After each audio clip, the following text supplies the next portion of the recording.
Welcome, everybody, to the Fretboard Journal Podcast, brought to you by the Fretboard Journal magazine. If you've not seen the Fretboard Journal before, go to fretboardjournal.com, click on the subscribe button to sign up. You will get 4 issues with your subscription.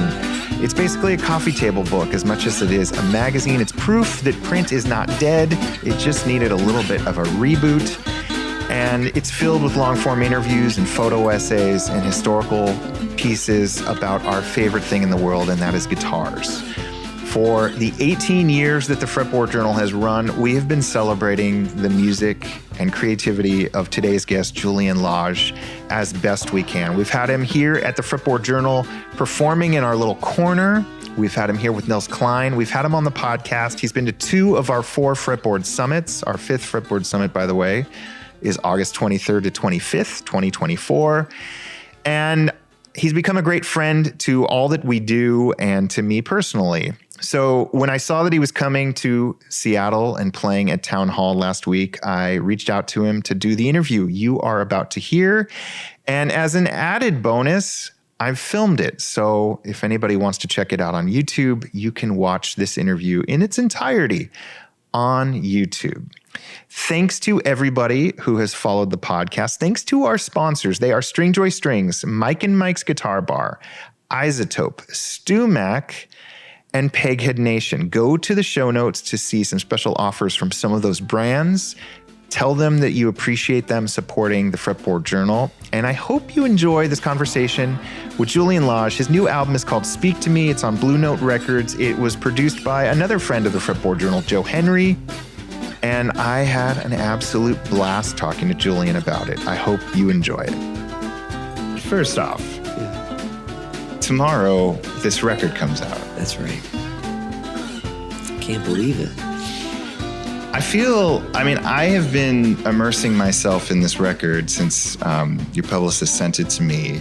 And I guess it's sort of a chicken or the egg question, because there's a certain sense of storytelling and air to these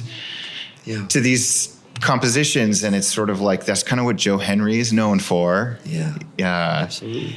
What came first? Did you seek out Joe for this material, or did this material get shaped by Joe, or all of it? Well, that's a great question, and it is chicken or the egg. It's both, Joe and I first worked together on this tribute to Bob Dylan we did.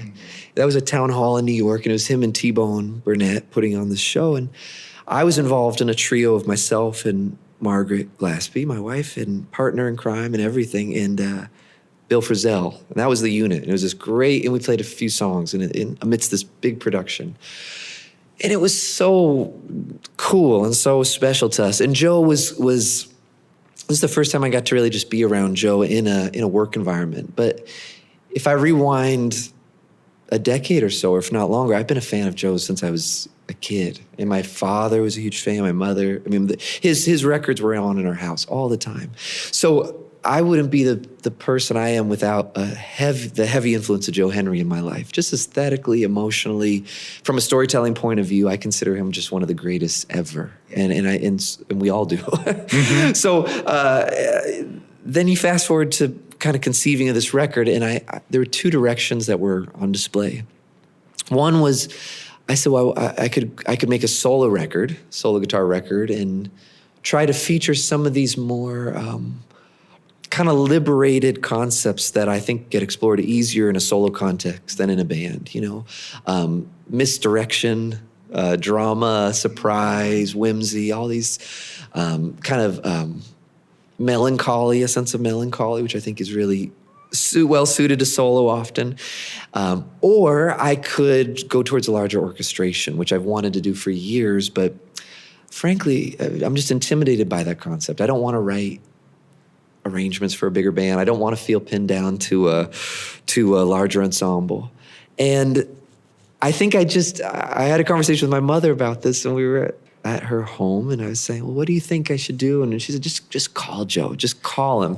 He'll don't be shy. And I said, okay. So I mustered up the courage. I said, Joe, here's the concept. I want to make a record of music that they're almost like spirituals, or hymns, or music that has a pointedly emotional narrative, but isn't telling the listener how to feel, but kind of presenting these reflections. And I could see it going one of two ways. And would you be interested? And Joe was so gracious and said, yeah, first of all, I'm in my car on my way to you right now. Like basically, let's do this. And he immediately spoke to the concerns I had. He said, well, I get why that's a paradox. You want intimacy, but you want richness. And he said, I could understand why someone in your position would feel like solo is the way, but at the same time, I think there's no reason these songs couldn't kind of ripple out into a larger orchestration, so you almost create more of a technicolor image. And he said, it is a fine line, and it is delicate, and it does matter that you cross this bridge. And that alone, God, I was swept off my feet. I just thought, this guy gets it. Just even to be heard and for him to reframe what I was saying in a really practical way was pretty divine. So that started the process saying, okay, Joe's the guy. I would send him music, every day for about 2 months or 3 months. And what about this? What about this? Who should we get? And then that's when we whittled down and said, okay, it's going to be a little bit of everything. There's no one answer. Yeah. And that's why you have a record that's kind of a compilation of sorts of acoustic leaning tracks, electric leaning tracks, larger ensemble, extremely intimate ensemble, solo guitar at times, wildly adventurous improvisational moments, very declarative, almost refrain-like melodic components. And it's also long. I mean, long for me. It's a 60-minute record. I usually like 35, 40-minute records. Okay. Yeah. So anyway, all of this is to say that it was one and the same. Mm-hmm. Writing the music, working with Joe, it all just kind of blossomed together. Yeah. And I was skimming through his discography, and I think the Alan Toussaint record he did has vocal. Was this his first instrumental, like all instrumental? I can't believe it is, but I don't know the answer. I don't think it is. I mean, in the I was really aware of that, where I just thought, well, God, I want this to feel like a singer, and I want this to feel, and Joe did too, he felt like, there's countless examples of instrumentalists who play, who are, I should say, positioned on a record like a singer, so many of our heroes. So this is far from a novel concept, but I think as far as drama, I think as far as storytelling, I think as far as unfolding, the narrative of the album is more akin to maybe a singer-songwriter record. Oh, yeah. But it's very distinctly played by instrumentalists and improvisers, and Joe, that seems like Joe's his second nature to him. Yeah. I mean, I think one of the most striking things to me about it is just like, I know production is a lot of reduction, obviously. Like Rick Rubin got Johnny Cash to just sing in front of a microphone. Yeah. And everybody cried. Yeah. But compared to what most people think of as like a jazz setting where everybody's getting their solo and it's all like when Levon comes in, it's just like enough spice that it has you weepy. Yeah. And then it disappears, totally. But there's no solo from him. It's just like, I'm just here to accentuate what you're up to. I appreciate you saying that, Jason. I mean, because I think you're right. There's a lot of, I think, misunderstandings from a jazz education point of view that I grew up around. And I call them misunderstandings because I think they're not intentional, but you can say, well, yeah, what is the job of a jazz band? It's about soloing, it's about improvising, it's about this and it's about that. And if you actually look at the music and you look at the history, you're talking about a tradition that has always been evolving, has always had a melodic storytelling line running through it. Yeah. And at the end of the day, even the greatest soloists, I think of Ornette, or I think of Coltrane, or you think of Keith, or you think of Miles, or they managed to blur this line between what's the written music and what's the improvised music, and that's all that's going on. Is it's sleight of hand, And I think there's a certain thing about committing to the emotional narrative and exploring and going deeper and finding new music. So when I hear Levon Henry on the record come in and play a single note or a phrase and it just kind of gets you, to me that's what more could you ask for from a solo? Just because it's not as long as typical solos doesn't mean it's not as potent as the solo, traditional solo. And same with me playing the melodies. A lot of these tunes, I don't really need to do much more than just play the melody, because it's kind of like a good solo, or that's why it's the melody, and it's fascinating. So yeah, a lot of these things might seem like they're challenging the norm, but they're speaking to what I hear in Billy Strayhorn or Duke Ellington or Johnny Hodges or like I mentioned, Ornette, or Monk. I mean, not to say it's anywhere in the same ballpark, but just those are the gods I pray to. That's what I'm obsessed with, and I think that's true of everyone who was involved in the project. It's always about towing a line, at least to us. Does this slight variation detour on sort of the typical jazz template, do you think it's going to be, will it work better in different arenas than where your typical jazz trio or even a Julian solo show would take place? I have no idea. I can't wait to find out. We played the show once in San Francisco, and we made some videos from it. Those are the ones that are out there. So it's the only time we've played outside of the studio, and it was great. And I don't think anyone cares. I don't think it's such a deviation that it's conflicting with the message. If anything, hopefully it just illuminates some things that are there, and it brings to life some of the kind of cinematic qualities. Yeah. It brings in, as Joe Henry would say, it brings in some of the weather systems, with Levon and having keyboards involved. It brings in this kind of other layer that just... Oh, that's how he's viewing it. That's cool. That's all. And they pass through. Weather passes through. It's not there to clamp down. So my hope is that it's very agile. There'll be moments of solo, trio, duo, other instruments coming in, but it's just about the story, and just telling the story to the best of our abilities. And I do think it's friendly in a lot of environments. At least that's been my life experience, that jazz and improvised music is music of the moment and music of the people playing it. And that it works everywhere. I mean, I can't speak for the audience, but as a player, it's always a good time and a good place to improvise. That's how I think of it. Well, the bookended tracks, the first and the last, and the last one, Nothing Happens Here, which you did release the video on. Yes, that's right. They both wrecked me. So, good. So Kleenex came out, whether or not that was the intention. Well, I'm glad. Those are beautiful songs, really. Nothing Happens Here was kind of an early part of the record. I thought, okay, that seems to have the emotional template that we're dealing with. Both kind of like a folk song, traditional song is part one, and part two is more like a Paul Motion song, a free rolling rubato piece, and they seem to be married to one another in a really loving way.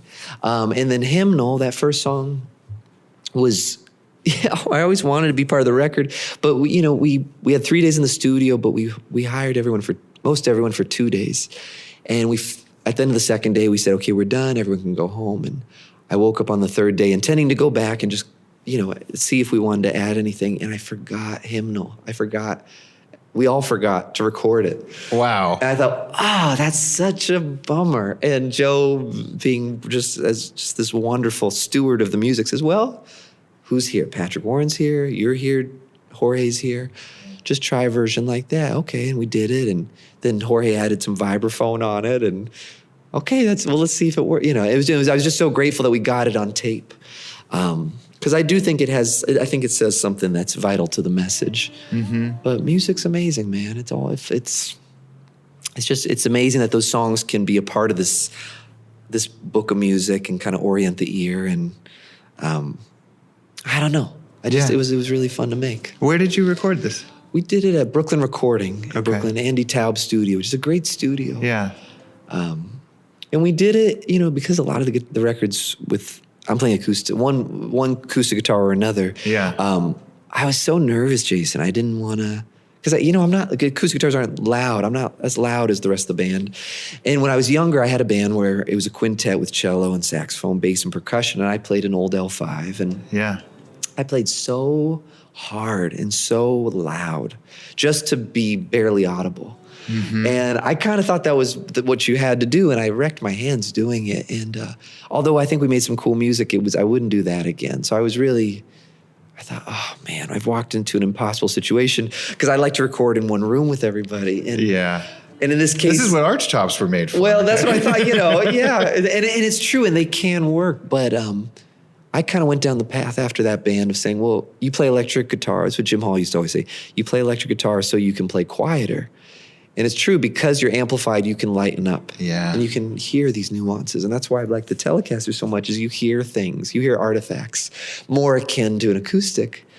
And so when we made this record, it was fun because I kind of just forwent my insecurities. And everyone was in a booth, everyone had headphones, and it was such a relief because I could play very quietly and have the drums turned up to the right volume. They could have me turned up, and it's like, that's why people do it. You can kind of do the impossible. And then when we mounted the show live in San Francisco, Mark Goodell, our engineer who makes all our records and engineers them and mixes them and is why these records to me sound so strong, he's able to translate that live beautifully. So I'm playing acoustic with a band. With the gooseneck microphone thing. With one of those Neumann goosenecks, which sounds great. Okay. And a little bit of a sound hole pickup. I don't know what it is. I don't know. I think John Leventhal loaned him a couple things and we threw them in the guitar. Okay. I bought a Sunrise, but it didn't fit, so I have to return it. But anyway, we figured it out, and it sounds good too. So I don't know. Things are looking up, Jason. Things are looking up. You got the Neumann gooseneck. Is that now just going to go with you? I guess so. Okay. Mark bought them. I think they sound great. Yeah. It sounded amazing on the recording that I heard of it in the video. So, yeah. It doesn't affect your range? Sure it does. It's Okay. really weird. It's really awkward because there's a thing stuck to your guitar, but it's not insurmountable. And if it allows us to present this music that way, I'll figure it out. I like sitting and playing acoustic a lot, and but I like standing and playing electric. So I'm trying to figure out. That's the problem I'm dealing with. It's not a big one, but first world problem. First world problem. But it's interesting. I'm counting the seconds until we can go play this stuff live because I think it's really got to evolve. It's got to keep going, and I want to be there for it and see it and watch it. And so I'm excited. It's only, God willing, there's a lot to explore. How many takes did you do of these tracks? Well, not a lot. 2 days. 2 days for 13 songs, one or two. Yeah. It's a lot of them, I'd say two. You could do more. It just gets different. It doesn't necessarily get better. Yeah. And what's beautiful is Patrick Warren. I was struck with Patrick Warren is such a, he's playing keyboards and pianos for the record, and he has such a cinematic and film score background and world. And for half this, if not most of the session, I couldn't hear him because he was recording with headphones and sending it to the Pro Tools setup. But his sense was, I'm going to add stuff, but I don't want to distract you because I might be fiddling with it as we're going. And so for most of the record, I didn't hear what he was contributing. And then we'd go into the booth and I'd hear it. I'd go, oh my God. Like, in a way, I'm glad I didn't hear while we were playing because I would have been completely mesmerized. Yeah. And so it was cool. So the takes would be 1 or 2 takes, but also the original plan was he was going to take it home and add all this stuff. And that's not at all what happened. We used everything he did right there in the room with us. It was a very organic session. But that's so cool. It's cool. It is cool. I'm glad we made the record, I'm glad we did it. Yeah. It's really something. Yeah.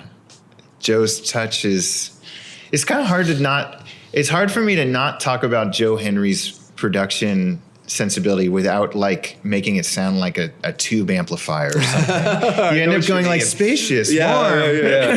Well, look, I know it's impossible to put into words.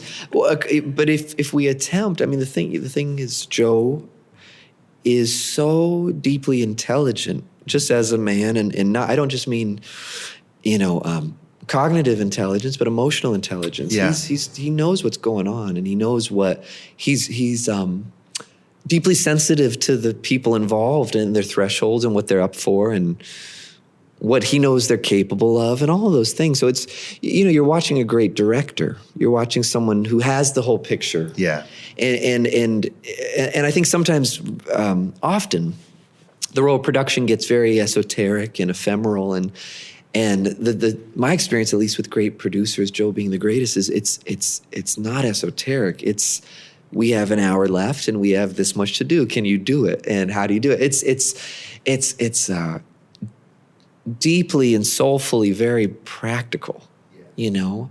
And so it doesn't feel, you know, topical. You're dealing with just the facts of life. Did you get it? Did you not? I like that. I don't like that. And sometimes those decisions are they feel inaccessible if you're caught up in just trying to do your job as a player. Yeah. You need someone to really say, you're done, next, you know?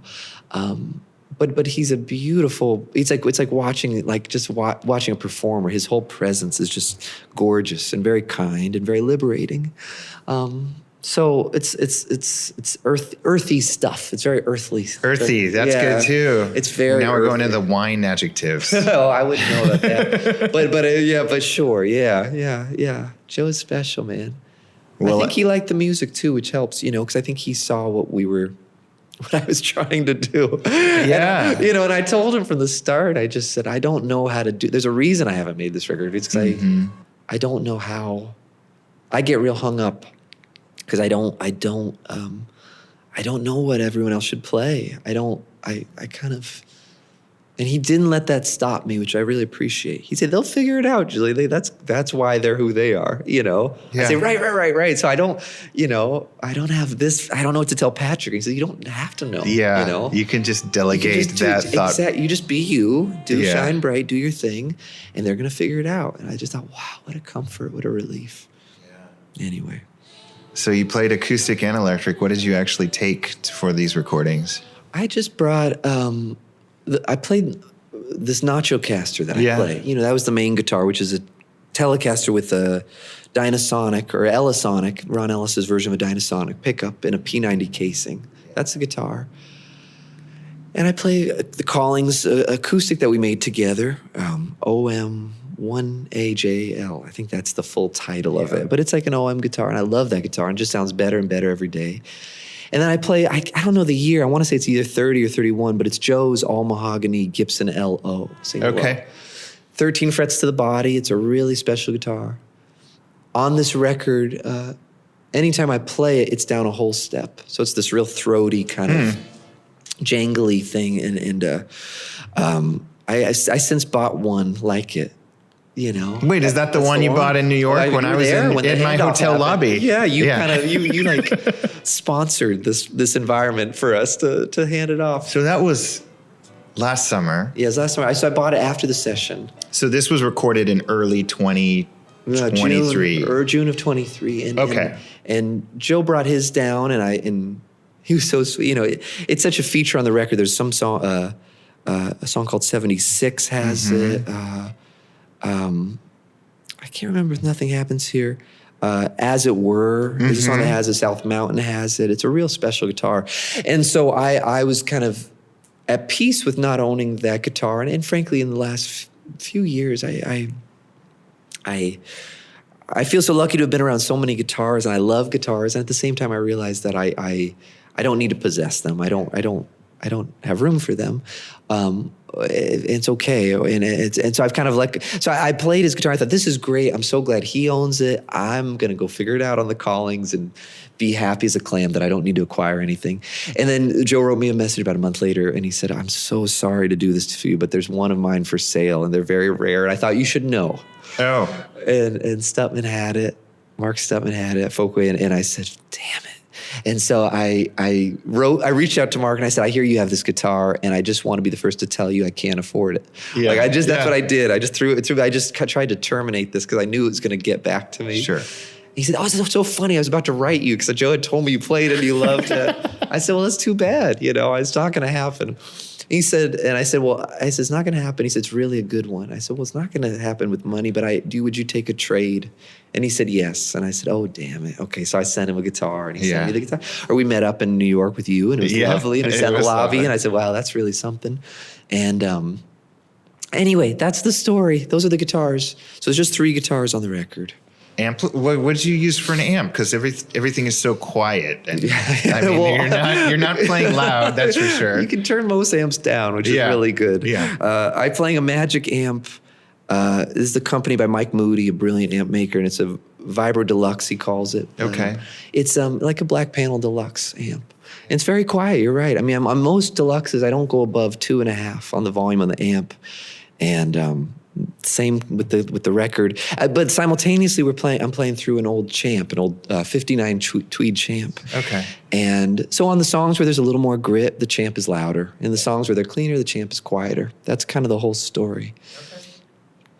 And as you take this beautiful record out onto the road, how much of the lineup is staying? What's changed? What wild cards are coming into the equation? Well, Jorge Roeder, our bassist and my closest collaborator, just in everything. Yeah. We'll be together. So that's the center of the band for the touring group. As is Levon Henry, who's the newest member, but just so, equally as integral. So Jorge, me, Levon. On drums, it's Rudy Royston for this leg of the tour, who we all know is just a fabulous, fabulous drummer.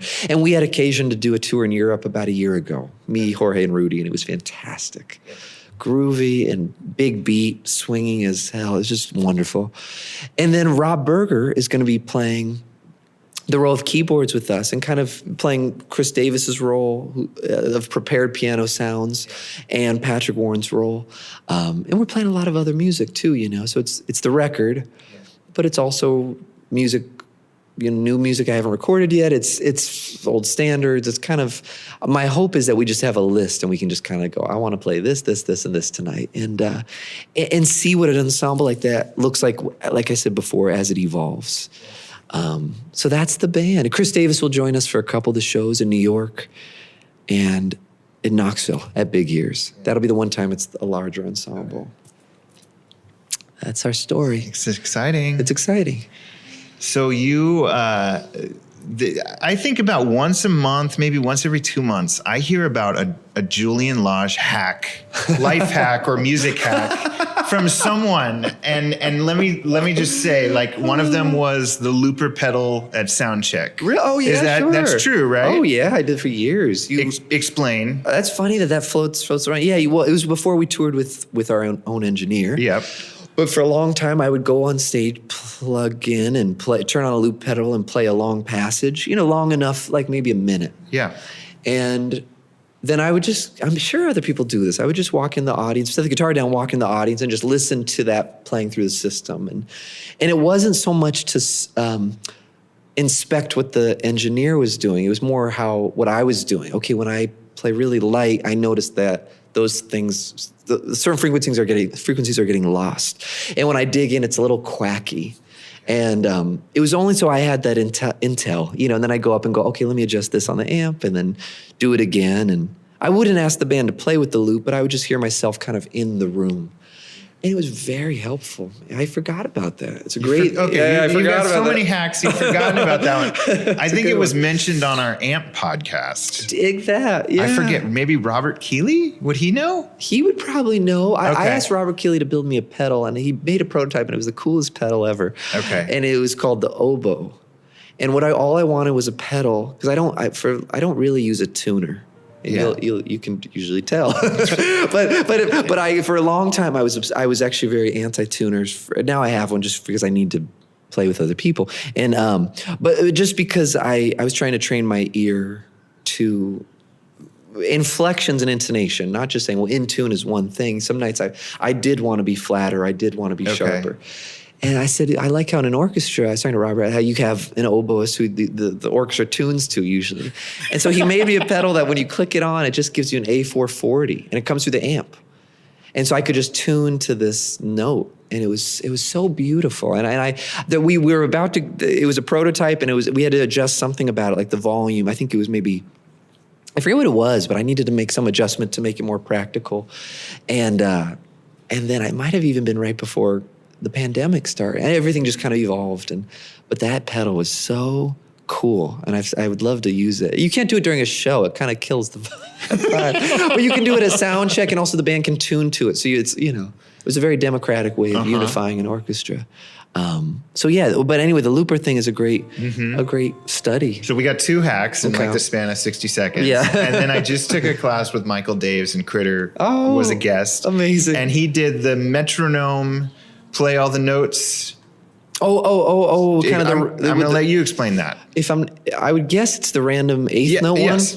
one. This is a Gary Burton thing, and I've spoken about it before, and I, there's a lot of ways to do it. For the sake of our conversation, I'll keep it very simple because you can extrapolate a lot. Basically, if you're in a place and you're playing where you are hearing other players and you go, how do they, I hear them play the notes in the chord, but then they play some more. Mm-hmm. What are they doing? What's that extra thing that people are filling the bars of music with? That's kind of that's what gets you to this exercise. And I asked that question to Gary Burton when I'd watch him play. I'd say, you're not just, of course you play the notes in the chord, but there's so much more. And what, am I hearing things, or like, what am I on? Is that what you're doing? Yeah. How do you navigate that? And he was so tremendous and clear-minded and said, oh yeah, you're absolutely hearing it right. And I'll explain it to you later. Come, we had a day off. I'll meet you at 7 for dinner and I'll explain it to you. Okay. The classic Gary Burton. It's like, he just gives you what you want. It's just so generous and so intelligent. So anyway, to boil it down to the exercise, you take 10 minutes of your day and you find a tempo. And a tempo can be something moderate that basically you could play eighth notes comfortably within. So it could be any tempo as long as you're comfortable. It's not about being uncomfortable, actually. It's really important that you're physically able to keep up with this because you're going to be doing something for 10 minutes, so you want to sustain. You take a tonal center. Let's say, for the sake of argument, it's A major. And Gary would say you're allowed to have 2 octaves of A major. Now, what's really cool about it is 2 octaves on the guitar. It's hard to describe without showing, but let's say your lowest A is the open A string. Mm-hmm. And then 2 octaves above that is the A on whatever fret that is. To lose track. Well, you number. It's nice to know that you don't know off the top of your head. I most of the time don't know, but what is that, 5th fret? Anyway, high E string. Yep. I can see it, but I can't count it. Anyway, that's 2 octaves. But that high A, 2 octaves up, is also playable on the B string, a handful of frets above, and it's also playable on the G string above that. And that low open A is also playable on the low E string, right on the 5th fret. Is that 1, 2, 3, 4, 5? And so when we're talking about 2 octaves, we're talking about a pitch set. You can't go above or below these pitches, but you can finger the notes between these 2 octaves a lot of ways. Yeah. And I've always had, this has been a real, it's always bugged me, if I'm being honest, that in guitar, there's a lot of dismissal of the guitar being so complex. And you say, oh, there's so many places to play these notes, and it's such a burden. And I just think that's a real disadvantage to way of looking at it, because you can have these notes in multiple, Mick Goodrick used to always say, there's 2.7, on average 2.7 places to play any given pitch on the guitar. Okay. And he would say it's such a wonderful thing because it means any given pitch has multiple timbral options. Yeah. So it's like you're like a piano, but you have options, and they're knowable. At first they seem endless, but they're fixed. There's however many middle C's, there has however many A's. So this exercise forces you to reconcile with that you use all the options, but don't go above or below. You've got your 10 minutes, you've got your key, you've got your parameters. What do you do in the middle? In Gary's case, the first way he showed it to me was that you would use the A major scale. So that's A, B, C sharp, D, E, F sharp, G sharp, A. And he would ask me to play constant eighth notes within those parameters for 10 minutes. So boom, boom, boom, boom, da, da, da, da, da, da, da, ba, ba, ba, ba, ba, ba.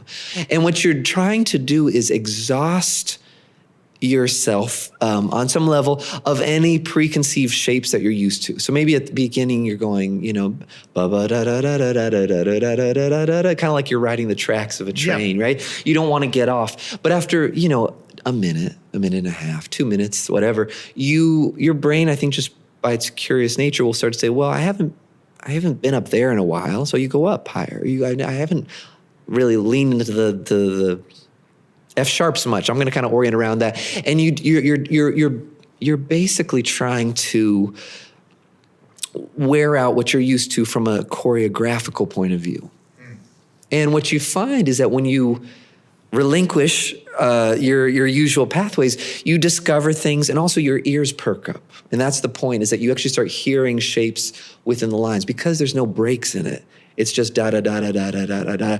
You have to find ways to keep it interesting. So you start using accents. You start using dynamics. You start holding some notes, playing other notes as staccato. And that's how you get into the realm of kind of sounding contrapuntal. Is when you start playing eighth notes, but you leave one finger down while you keep the exercise going with the other fingers. Yeah. Again, easier shown than maybe spoken about. And that's the premise. And he said, do it for a month. And I did it for a month and it worked, man. It worked. All of a sudden you would be on a chord in a song and you'd want to kind of fill the sausage or and you would have the ability to keep moving without, beyond just okay, I've stated the notes of the song. And it's really fun. You can expand upon it and say, well, here's your parameters, but make it the chromatic scale. And that gets you into a really fluid sense of chromaticism and atonality, and that's wonderful. But yeah, that's the gist of it. That's the gist of it. So how many of these life hacks do you have?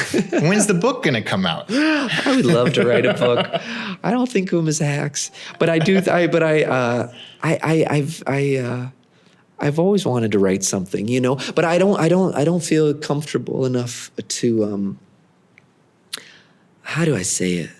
I'm like an aggregate, I love other people's books and I love learning things and I love passing them on, but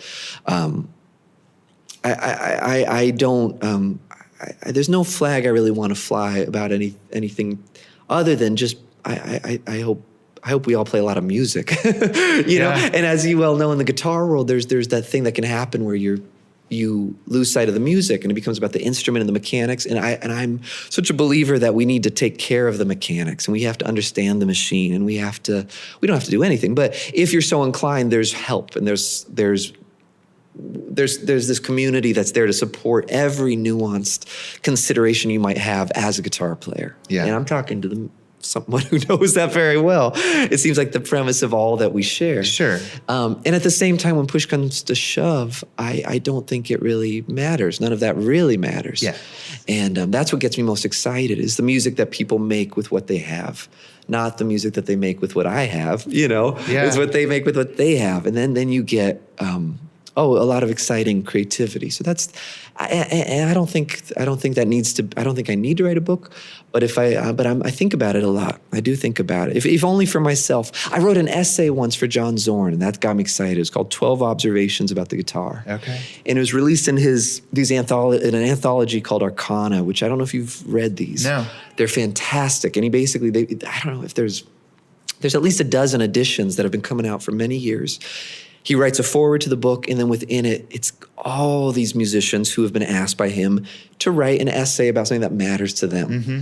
Frizzell's, his is legendary about harmonics and open strings. I forget what edition it is.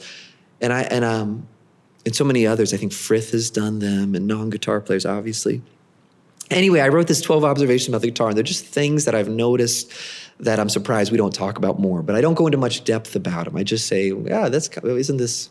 It's like observational, And I reread it the other day, and it got me excited because I thought, well, I'm glad I did it. I liked it, and I'd love to do more. All right. Well, I know a guy with a guitar magazine. If you want to expand upon that. We'll talk. Yeah. Well, Julian, thank you. Thank you, Jason. It's always a pleasure. Like I said, this record slayed me, and you make me cry all the time. When you and Nels played The Bond in my little corner, that was 10 miles away. That was so beautiful. That song is a tearjerker, isn't it? Yeah. The Bond is so beautiful. There's a guy who knows how to connect to the heart, man. Well, anytime I can hang out with you, I jump at it. So thank you. All right, that was my conversation with Julian Lage. I hope you enjoyed it. Let me know in the comments if you did. We hope to be sharing more of these podcasts as videos soon. Stay tuned. We have some incredible guests coming up. Till next time.